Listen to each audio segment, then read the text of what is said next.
Look who we have here. Michael freaking Jackson, the king of pop, the moonwalker, the legend. But before you get too excited, let's be clear. Being Michael Jackson sucked, and now guess what? You're him. Congratulations.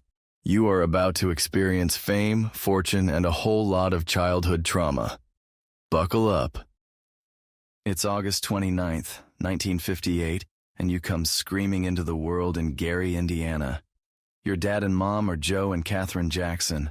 Your mother is loving and religious. But your father, let's just say Joe sees you less like a newborn and more like an investment. And, lucky you are now part of the fairly famous Jackson family. There's just a little problem, though. You're the 8th of 10 kids. Hope you like sharing, because personal space is a myth here. Naturally, most kids get to spend their early years playing with toys and learning how to tie their shoes. Not you, because by the time you're old enough to walk, your father already has a plan. You're going to be famous, and he's going to make sure of it whether you like it or not. Playtime, that's a foreign concept. You get a microphone shoved in your hand before you even get a chance to understand what a childhood is supposed to feel like.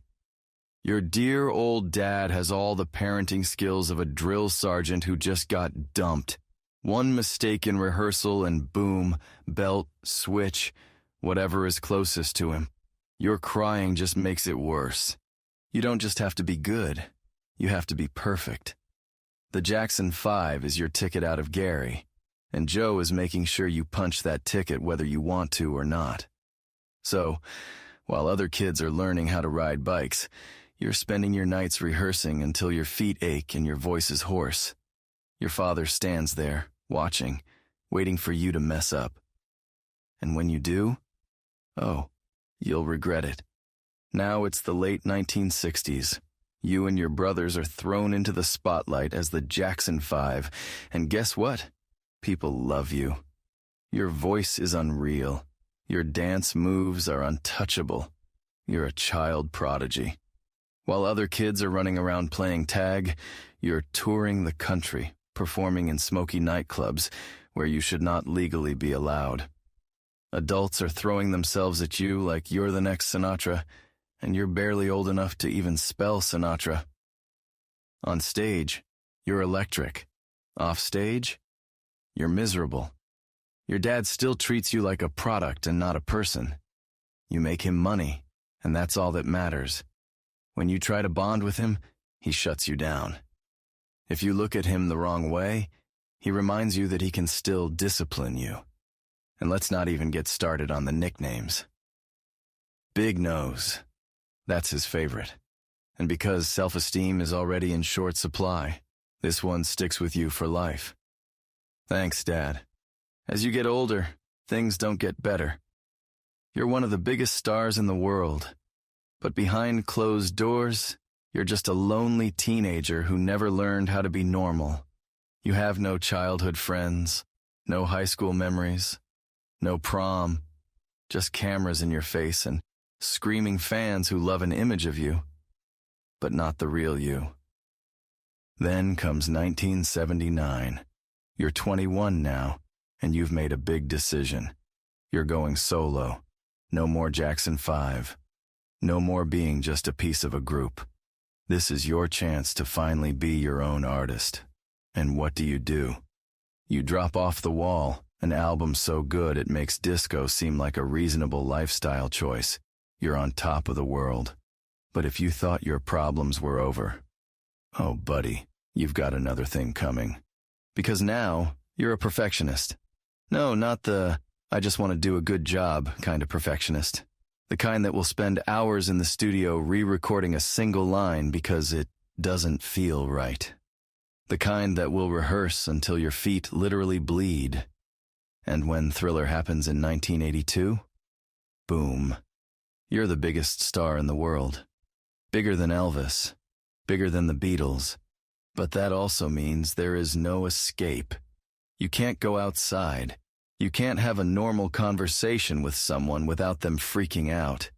The fame is suffocating, and you're trapped inside it. And let's talk about your appearance. Remember how your father made fun of your nose? Well, welcome to plastic surgery. One nose job turns into 2, then 3. Then, who's even counting at this point? The media loves it.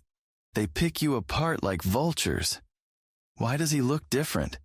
Is he bleaching his skin? What's happening to Michael Jackson? The truth. You have vitiligo, but no one cares. They'd rather gossip about your face than acknowledge your medical condition. And that's the worst part is you don't even get to tell your own story. The press will do it for you. And they'll get it all wrong. By the late 80s, you are officially the most famous person on the planet. But instead of celebrating, you're lonely. You wanted to be the biggest star in the world. Well, congrats. Now the world won't leave you alone. Every move you make is scrutinized. Every person who comes near you has an agenda. You can't trust anyone. You build Neverland, not just because you love fun, but because it's the only place where you can exist without cameras following you everywhere. And yet, you're still not happy. You're still that kid trying to impress your father. Still that teenager looking for real friends. Still that perfectionist who can't let himself rest. And the worst part? This is only the beginning. The perfectionism that made you great is now eating you alive. Every album, every performance, every single move has to be bigger, better, more flawless. There is no room for error. If you make a mistake, the entire world sees it. If you breathe wrong, the media has a headline. No one asks if you are okay. No one cares that your skin is literally losing pigment from vitiligo. The truth does not sell as well as the circus. At this point, the only place where you feel remotely safe is Neverland, your private kingdom, your escape. But even that becomes a prison. You wanted a childhood, so you built one for yourself. But guess what?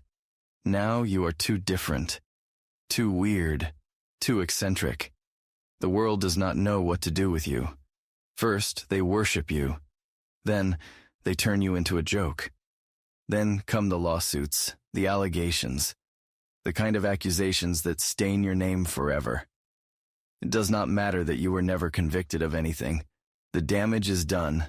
The media tears into you like vultures. You go from the king of pop to late-night punchline. You try to fight back. You speak out. But the world has already made up its mind. No one remembers the boy who gave up his childhood for their entertainment. They only remember the headlines. Your finances?